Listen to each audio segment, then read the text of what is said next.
Hi friends, my name's Tammy and this is my booktube channel, Believe in Yourself, and I am back to filming, yay!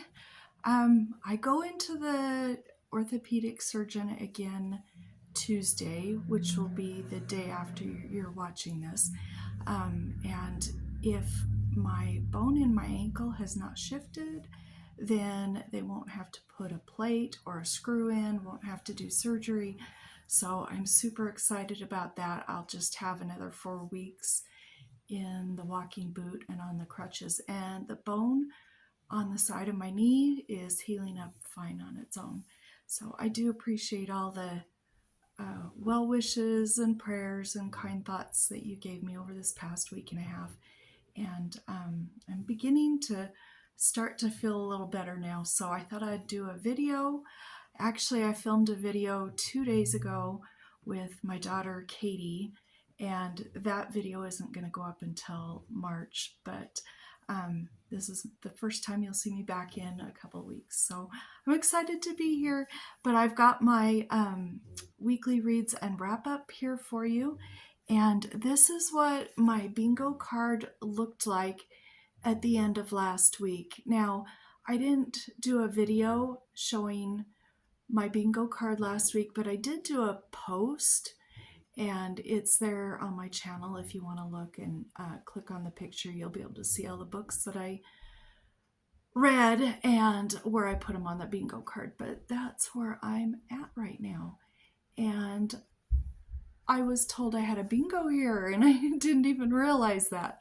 So I'm pretty excited about that. Let me tell you what I read. I'm going to try and keep this as short as I can today.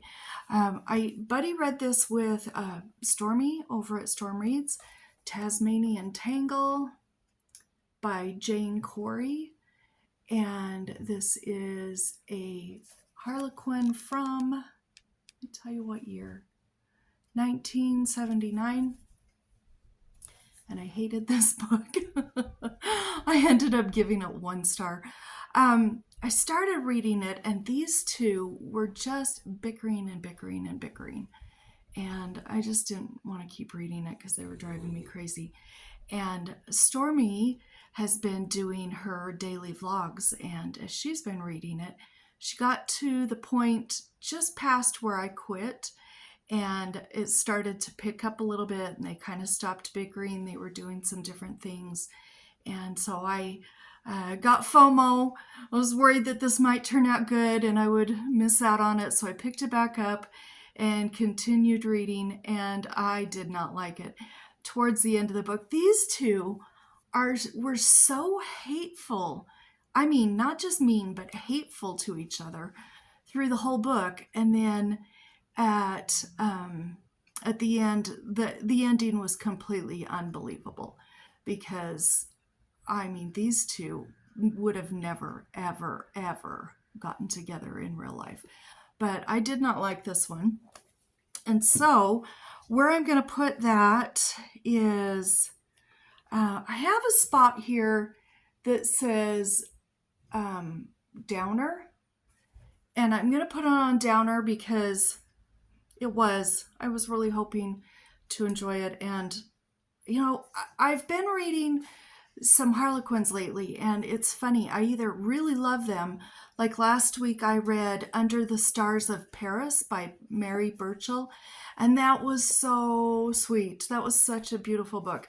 I really enjoyed that, but I couldn't stand this one. I am finding myself with Harlequins where I either love them or I don't. And the ones that Stormi and I always pick to buddy read are ones we don't like. So the last book, I did finish it with her. I did finish it. She DNF'd it. And on this one, neither one of us have enjoyed it.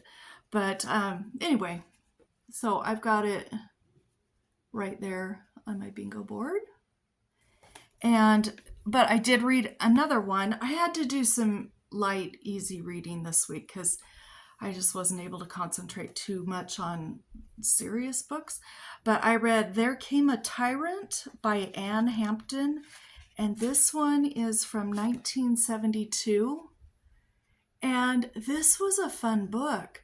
They both work for an airline. he's a pilot, she's a stewardess, and um, there's a lot that happens in this book. And they start out not really getting along very well, not being mean or ornery with each other, but they just didn't really like each other. And throughout the course of the book, of course, they fall in love. And there was a lot that happened in this. They did, at one point, their plane broke down and they kind of crash landed on a desert island, and there was no water. They had a hard time finding drinking water, and one of the guys in the plane had had a heart attack, and another guy had some medical issues. There were just the four of them on board, and the four of them all knew each other. And then, they were back at his house for some reasons, and she was helping take care of his, they were his best friend's little children and his ex-fiance. His best friend and ex-fiance had some children when they got married. And anyway, so he was taking care of these children. Ex-fiance, she just took off and abandoned everybody, and his friend was in the hospital, so she helped him out. Anyway, there was a lot that happened in this book, and I did really like this one. So for this book, I have a square here for desert, and that's where I'm going to put this book, because they were on that desert island for about 10 days. And they barely survived. If they wouldn't have found water the day they did, they would not have survived. So that's where I am with that. Then I read Heartwood Hotel Better Together by Kallie George. And you guys, this is the sweetest series, little kids series, I think I've ever read. And I also read book 4 this week, but I didn't have anywhere to put it on my bingo board, so I didn't put it on there. But cutest pictures. If you have little kids or middle graders, or you want to read aloud to some children in your life, this is the sweetest book. This follows this starts out with this little mouse, and some rain washes her home away, and she finds what's called the Heartwood Hotel, and there's a kind of a secret door to this hotel. And if you go in, this has levels and levels and levels with branches, and different animals can spend the night or a week or whatever at this hotel. She gets herself hired as a maid. This is her best friend Tilly the squirrel, his younger brother, and each book just has its own little story, and it does continue on. There's 4 books in the series, and I love this. This is so cute. But where I'm going to put this, and I'll explain why, I'm going to put it on Angry, and you're going to say, Tammy, why would such a cute book be on Angry? Well, it's because I'm running out of squares, and there is a tiny chapter. It's only 4 pages long. Sorry, it's 6 pages long, and it's called Darkness Descends, and it's with the owls. And these owls find out where these little animals are, and they start swarming and attacking, and it scares the little animals. They're all hiding there. And it just made me mad that they were attacking. Nobody got hurt, and of course nobody did. This is a kid's book. And the fireflies come along at the end, and or at least the end of this chapter, and scare the owls away, and it all turns out good. But I'm gonna put it on Angry because it made me mad that those owls were chasing those little animals together. So that's Angry right there, and I'm gonna put the square on there. Whoops. Okay. Oh, dropped it. That's where I am. I think I still only have the one bingo. But I have 2 more books here, so we'll see how what happens. Okay, this book I got for Valentine's Day from Charlotte. And it's book 1 in a series, and I think there's like maybe 6 books in the series, and I want to read them all. And the series is called 43 Old Cemetery Road, and this is called Dying to Meet You by Kate Klise. There's the title, so you can see that. And then look at that picture. Isn't that fabulous? So this is completely 100% epistolary. We've got this boy here. His parents are paranormal investigators, and they are in Europe on a tour. He's left behind. You find out why he's left behind in the book. This guy is a writer, but he wrote a bunch of middle grade bestsellers once upon a time, but he hasn't written a book in like 20 years. And he rents this home and decides he's going to do his book. There is I think she's a 190-year-old ghost that lives here that used to own this house.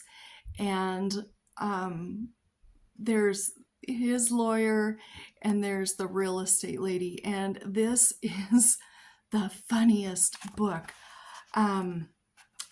We've got letters and parts of the book and just everything. There's a whole bunch of drawings in here, and there's newspaper articles sprinkled throughout. There's even a manila envelope and it makes sense when you're reading about what's on there, but these are the homes that he could have chosen between, and he took the Victorian lady one down here. But anyway, this was so much fun. It was a really fast read. I read this one aloud to my mom over the phone, and we both really enjoyed it. And if you look, the little boy has a little cat right there. And I have a square on here for cat. So that's where I'm going to put that. Dying to Meet You on that square. And yeah, you guys let me know, because I've missed 2 bingos along the way. And you guys have let me know, but I think it's still just that one bingo. And then I have a book here on audio, and I'm going to show you this. The reason I listened to this, well, I don't have this book, but you all know I have a reading challenge this year that I gave myself to read a book by some of my favorite, not a book by, I picked out some of my favorite booktubers and read a book that they suggested or talked about or liked or whatever. And one of them was Lee from Dark Roots Creations. I will link her below, as well as Stormi. She had read a book by Nora Roberts called Legacy, and I thought the premise sounded really neat, but I wasn't able to read it. There were lots of triggers. I only read through page 10, but it brought up some things that had happened in my past, and I couldn't read about it. So I DNF'd it very quickly. So I had to find something else, and I know that Lee has been interested in the Duggar family. And so I read Counting the Cost, a memoir by Jill Duggar. Now, I've never seen an episode of this, but of course I know who these people are because they've been all over, in the news and everything. But I listened to this, and this was really fascinating. I learned a lot of stuff about their family that I had no idea. Now, the stuff that I learned, was it common knowledge? I don't know because I haven't seen the show. But I am so impressed with her. I'm proud of her for getting out of being under the thumb of her father, and also, the cult that her family was a part of, and just managing to have a happy life. And I really liked this book. So, and I did listen to it on audio, and I don't have a lot of squares left, so I have to really make things work. But there's a square for prison right there, and her brother is in prison, and it was lightly touched on in the book of what happened. It was talked about very well. So I have counting the cost right there, and I do think I still just have the one bingo. But if you see another bingo, let me know. But I know about this one because I didn't catch it last week. So that's where I am with my reading wrap up. And we have a partial week coming up here that I'll try and get a few more books read to get on my bingo board, see if I can get more than one bingo. And then next weekend, I'll have a whole new bingo card to show you. So I hope you're having a great week. I hope you've been able to read some fun books or books that you've enjoyed. And we will talk to you later. Bye-bye.